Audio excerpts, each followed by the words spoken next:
யோவான் எழுதின சுவிசேஷம் 11ஆம் அதிகாரத்தில் 21வது வசனம். மார்த்தாள் இயேசுவினிடத்தில் வந்து, ஆண்டவரே, நீர் இங்கே இருந்தீரானால் என் சகோதரன் மரித்திருக்க மாட்டான் அப்படின்னு சொல்றாங்க. லாசரு மரித்து போய்விட்டார், கல்லறையில் அடக்கம் பண்ணப்பட்டாகிவிட்டது, 4 நாள் ஆயிடுச்சு. இயேசு அதற்கு பிறகுதான் அந்த கிராமத்துக்கு வராரு. இப்போ இயேசு வந்தார் என்று கேள்விப்பட்டு மார்த்தாள் இயேசு கிட்ட ஓடுறாங்க. ஓடி போய் அவரை பார்த்து பணிஞ்சு கொண்டு அடுத்து அவங்க சொல்றாங்க, ஆண்டவரே, நீர் இங்க இருந்திருப்பீரானால் என் சகோதரன் மரித்திருக்க மாட்டான். இப்ப இவங்க பேசி முடிச்சுட்டாங்க. இயேசுக்கு இவங்களுக்கு நடுவில் ஒரு பெரிய கான்வர்சேஷன் நடக்குது. இயேசு சொல்றாரு, நீ தேவனிடத்தில் கேட்டுக்கொள்வது எதுவோ அதை தேவன் உனக்கு தந்துடுவான் என்று அறிந்திருக்கிறேன் என்றால், அடுத்து உன் சகோதரன் உயிர்த்து எழுந்திருப்பான் என்றார். இப்படி நிறைய பெரிய கான்வர்சேஷன் நடக்குது. மார்த்தாள் இயேசுக்கு ஈக்குவலா நல்ல வசனம் பேசுறாங்க. அந்த இடத்துல இயேசுக்கு அவங்க நேருக்கு நேர் வசனம் பேசிக்கிட்டு நிக்கிறாங்க. அந்த மாதிரி அவங்க பேசுறாங்க. இப்போ இயேசு மரியாதை வர சொல்றாரு. இப்போ மார்த்தாள் பேசி முடிச்சாச்சு, ஆனால் லாசரு உயிர் தழவில்லை இன்னும். அதான் ரொம்ப முக்கியம். இப்ப ஆண்டவர் என்ன சொல்றாரு, போய் மரியாதை கூட்டிட்டு வர சொல்றாரு. இப்ப மார்த்தாள் ஓடி போய் வீட்டுல மரியாதை கிட்ட என்ன சொல்றாருன்னா, போதகர் வந்திருக்கிறார், உன்னை அழைக்கிறார் என்றாள். 28வது வசனம். அப்ப இயேசுதான் கூப்பிட சொல்லி இருக்கிறார். இயேசு வந்தது லாசருவை உயிர்த்தெழ பண்ணுவதற்கு. அதான் ரொம்ப முக்கியம். ஆனால் இங்க என்ன நடக்குது, இயேசுக்கும் மார்த்தாளுக்கும் கான்வர்சேஷன் நடக்குது. மார்த்தாள் ஒரு ஜெப குறிப்பு வைக்கிறாங்க. ஆண்டவரே, நீர் இருந்திருப்பீரானால் என் சகோதரன் மரித்திருக்க மாட்டான். இப்ப இயேசு பேசுறாரு. பேசி முடிச்ச பிறகு மரியாதை கூட்டு வர சொல்றாரு. இப்ப இந்த அம்மா ஓடி போய் மரியாதை கூட்டிட்டு வராங்க. மரியாள் வந்து என்ன சொல்றாரு, நல்லா கவனிங்க. அவங்க சொல்ற வார்த்தையை பாருங்க. 32வது வசனம். இயேசு இருந்த இடத்தில் மரியாள் வந்து அவரை கண்ட உடனே அவர் பாதத்தில் விழுந்து, ஆண்டவரே, நீர் இங்கே இருந்தீரானால் என் சகோதரன் மரித்திருக்க மாட்டான் என்றாள். சேம் பிரேயர், ஒரே ஜெபம். ஆனால் இதுக்கு என்ன ரிசல்ட் அப்படின்னு பாத்தீங்கன்னு சொன்னா, உடனே அவனை எங்கே வைத்தீர்கள் என்றார். ஆண்டவரே, வந்து பாரும் என்றார்கள். இயேசு கண்ணீர் விட்டார். ஆட்டோமேட்டிக்கா அதுக்கப்புறம் உயிர்த்தெழுதல் நடக்குது. லாசர் உயிரோடு எழுப்புறார். ஒரே பிரேயர் தான். மார்த்தாள் செய்ததும் அதே பிரேயர் தான், மரியாள் செய்ததும் அதே பிரேயர் தான். 2 பேரும் வந்து சொல்றாங்க, நீர் இருந்திருப்பீரானால் சகோதரன் மரித்திருக்க மாட்டான். ஆனா மார்த்தாள் சொன்னபோது அந்த ஜெபத்திற்கு பதில் வரவில்லை. இன்னும் சொல்ல போனா லாசரு உயிரோடு கூட எழுந்திருக்கவில்லை. No result. மரியாள் சொன்னபோது அங்கே இயேசு அவகிட்ட அடுத்த ஒரு வார்த்தை கூட பேசல. மரியாள் கிட்ட, நீ கவலைப்படாத, உன் சகோதரன் உயிர்த்தெழுவான், எதுவுமே பேசவே இல்லை. அவர் உடனே ஆவியிலே கலங்கி இயேசு கண்ணீர் விட்டு அவனை எங்க வைத்தீர்கள் என்று சொல்லி கேட்கிறார். அப்போ மார்த்தாளுடைய பிரேயருக்கும் மரியாள் பிரேயருக்கும் என்ன டிஃபரன்ஸ்? இதுதான் ரொம்ப முக்கியம். நீங்க கொஞ்சம் நல்லா கவனிச்சு பாருங்க. இதுல மரியாள் தான் பாதத்துல உட்கார்ந்து இருந்தவங்க. நியாயமா இயேசு பேசுறத மொத்தத்தையும் கேட்டவங்க யாருன்னா மரியாள் தான். அப்போ மார்த்தாளை விட அதிக வசனம் யார் பேசியிருக்கணும்? மரியாள் தான் பேசியிருக்கணும். ஏன்னா இவங்க தான் நிறைய கேட்டிருக்காங்க, அவங்க வேலை பார்த்துட்டு இருந்தவங்க. ஆனா இந்த இடத்துல, இந்த சம்பவத்துல நீங்க பாத்தீங்கன்னா மரியாளை விட மார்த்தாள் நல்ல வசனம் பேசுறாங்க, நல்ல ஆழமான சத்தியங்களை பேசுறாங்க. கடைசி நாளில் அவன் உயிர்த்தெழுவான் என்று நான் விசுவாசிக்கிறேன். எவ்வளவு பேட்ட வார்த்தை பாருங்க. அப்படி இருக்கும்போது மார்த்தாளுடைய ஜெபத்திற்கு பதில் கிடைக்கவில்லை. ஆனால் மரியாள் ஒன்றும் பேசவில்லை. அதான் ஒரே ஒரு பிரேயர் தான், நீங்க இருந்திருப்பீங்கன்னா ஆண்டவரே அவன் மரிச்சிருக்க மாட்டான். அப்போ ஏன் மரியாளுடைய பிரேயருக்கு பதில் கிடைச்சிச்சு? இந்த இடத்துல நல்லா கவனிச்சு பாத்தீங்கன்னா, மார்த்தாளுக்கும் அந்த பிரேயர் இருக்கு. ஆனால் மார்த்தாளுடைய பிரேயர் எப்படிப்பட்டதுன்னா, அது ஒரு இன்ஃபர்மேஷன் மாதிரி தான். அந்த பிரேயர்ல டெப்த் இல்ல. அவங்க அழல, அவங்க அதை பத்தி கவலைப்படல. ஆனா அவங்க கவலை இருக்கு, நீங்க தப்பா புரிஞ்சிடக்கூடாது. கவலை இருக்கு, ஆனா அவங்க அதுல தேறி வந்துட்டாங்க. ஒரு பிரேயர் ரெக்வஸ்ட் இருந்துச்சு, நீங்க இருந்திருந்தீங்கன்னா அவன் செத்துருக்க மாட்டான் ஆண்டவரே, இப்ப செத்துட்டான், சரி பரவாயில்ல. இவங்க அடுத்த ஸ்டேஜுக்கு வந்துட்டாங்க. ஆனால் மரியாளால அடுத்த ஸ்டேஜுக்கு வரவே முடியல. வீட்டுல அவள் அழுது கொண்டிருந்தாள். அந்த 11ஆம் அதிகாரத்துல நீங்க போய் பாத்தீங்கன்னு சொன்னா, மரியாள் வீட்டுல என்ன பண்றான்னா, அப்பொழுது வீட்டிலே அவளோட கூட அவளுக்கு ஆறுதல் சொல்லி கொண்டிருந்த யூதர்கள். அப்படின்னா என்ன அர்த்தம் அப்படின்னு கேட்டீங்கன்னா, அவ வீட்டுல உட்காந்து அழுதுட்டே இருக்கிறான். லாசருடைய மரணத்துல அவ இன்னும் வெளியே வரல.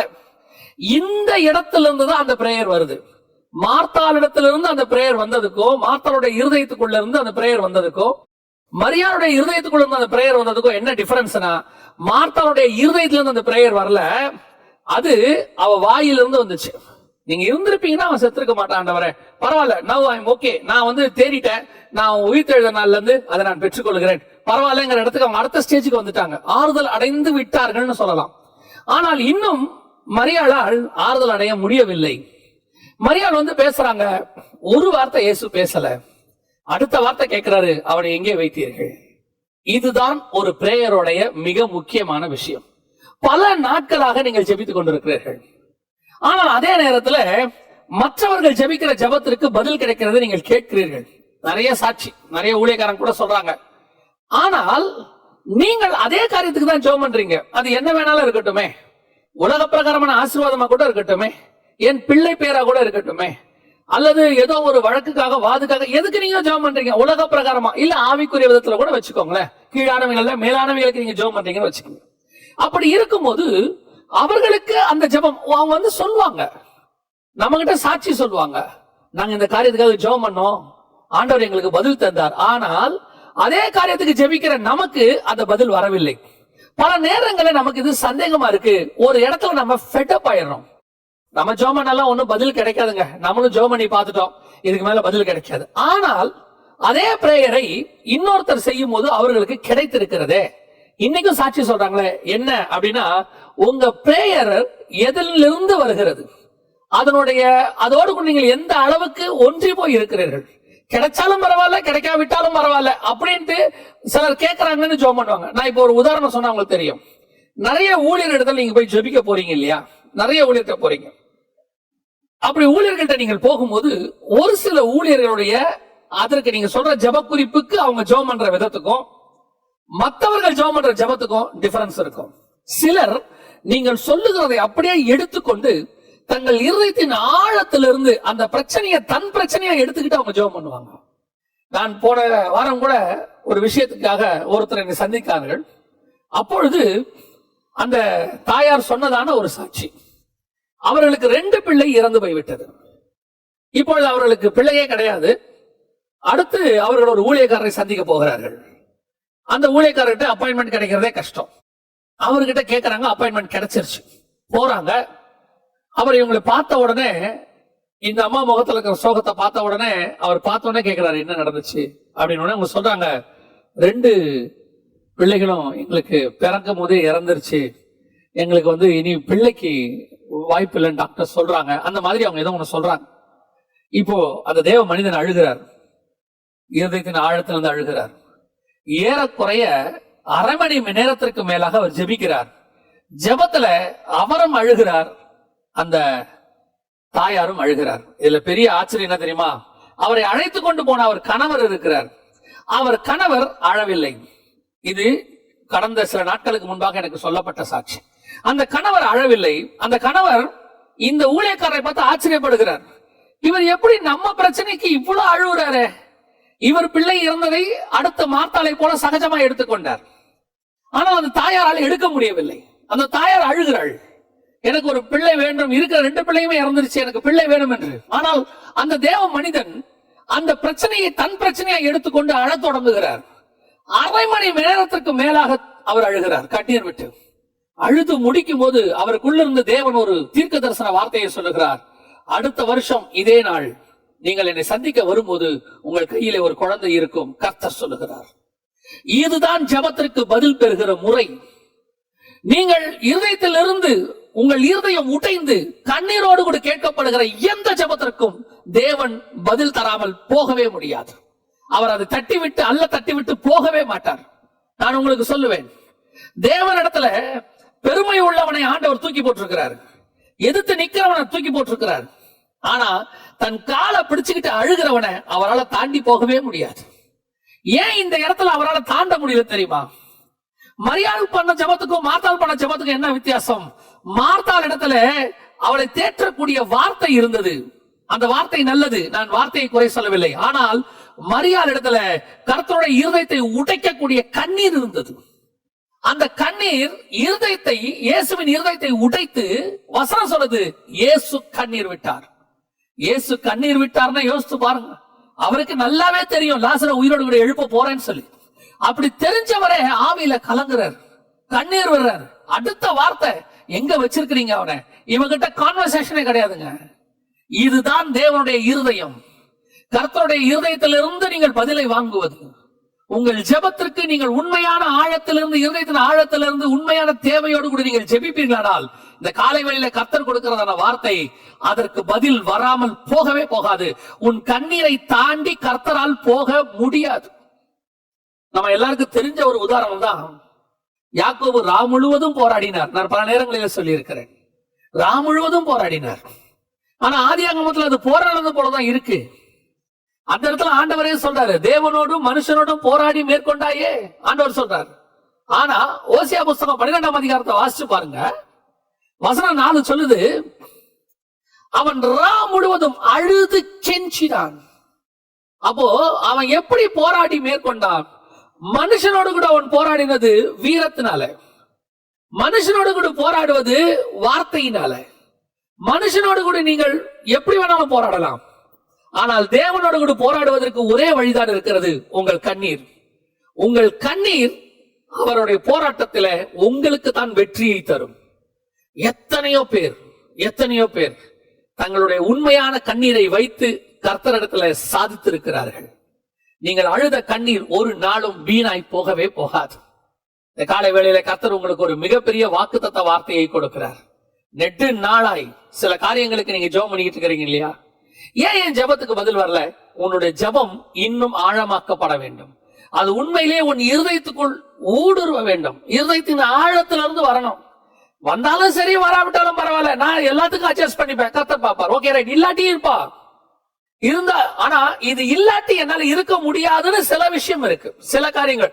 அதுக்கு நீங்க வீடு இல்லாட்டி நான் இருக்கவே மாட்டேன்னு அழுது ஜெபம் பண்ணாதீங்க, வராது. உங்களுக்கு தேவைன்னா அதை கொடுப்பார் ஆண்டவர்.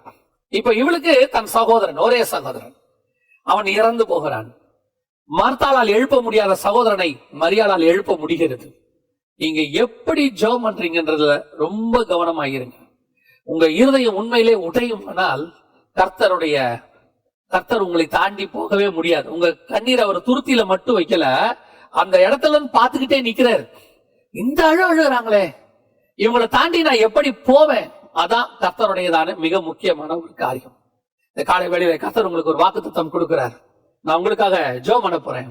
அதே நேரத்துல நீங்க ஒண்ணு மட்டும் மனதில் நல்லா வச்சுக்கணும், நீங்க மார்த்தாளுடைய பிரேயரா மரியாளுடைய பிரேயரா?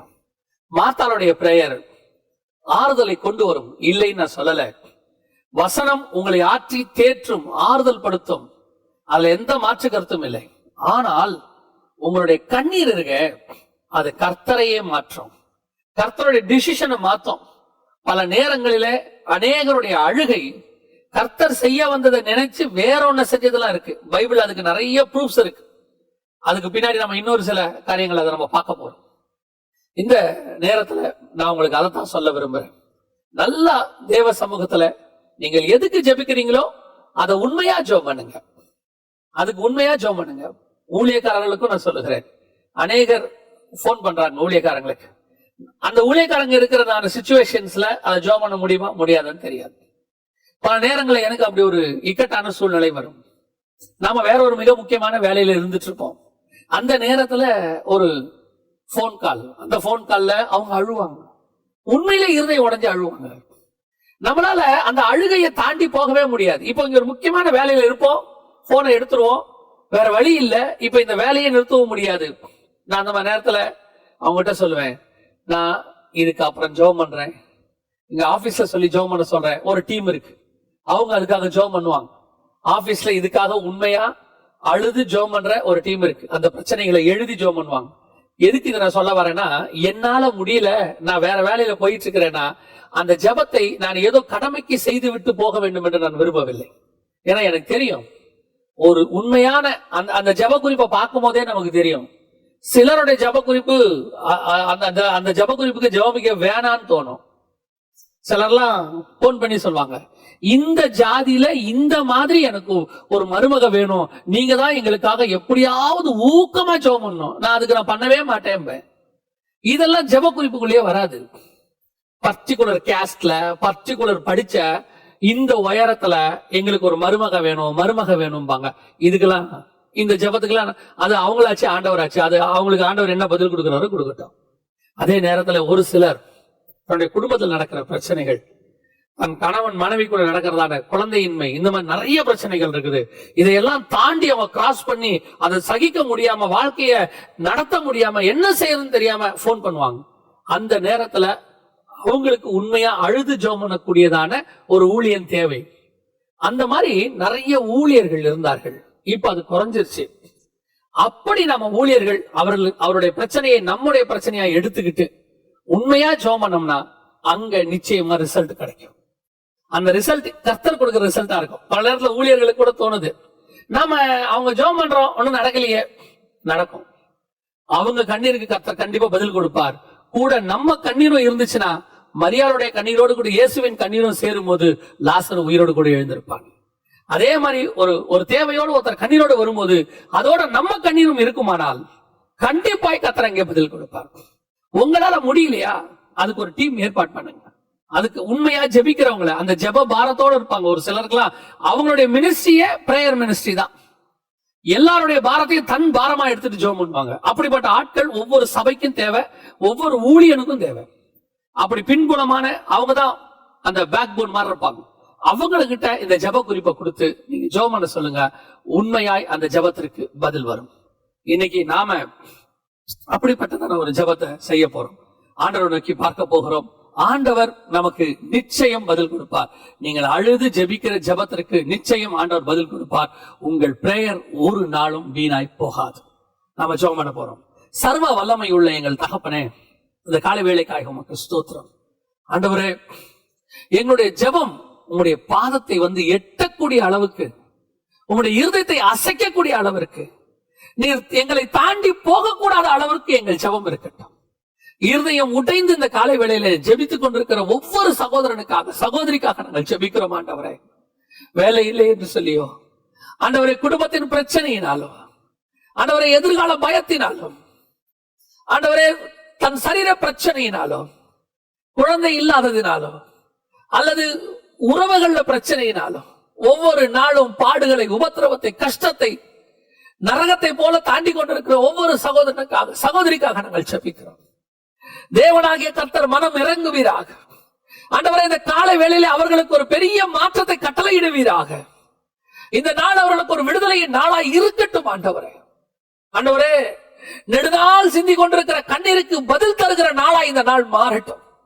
தேவனாகிய கர்த்தர் இந்த ஜெபத்திலே இணைந்து பங்கு பெற்று ஜெபிக்கிற ஒவ்வொருத்தரையும் இந்த நாளில் ஆசீர்வதிக்க போற தயவுக்காக ஸ்தோத்திரம். மகிமையுள்ள கரத்தை தாழ்த்துகிறோம். எங்கள் கண்ணீருக்கு பதில் தந்ததுக்காக நன்றி. நீர் மாத்திரம் மகிமைப்படுவீராக. எங்கள் ஆண்டவர் இயேசுவின் நாமத்தில் பிதாவே, ஆமென்.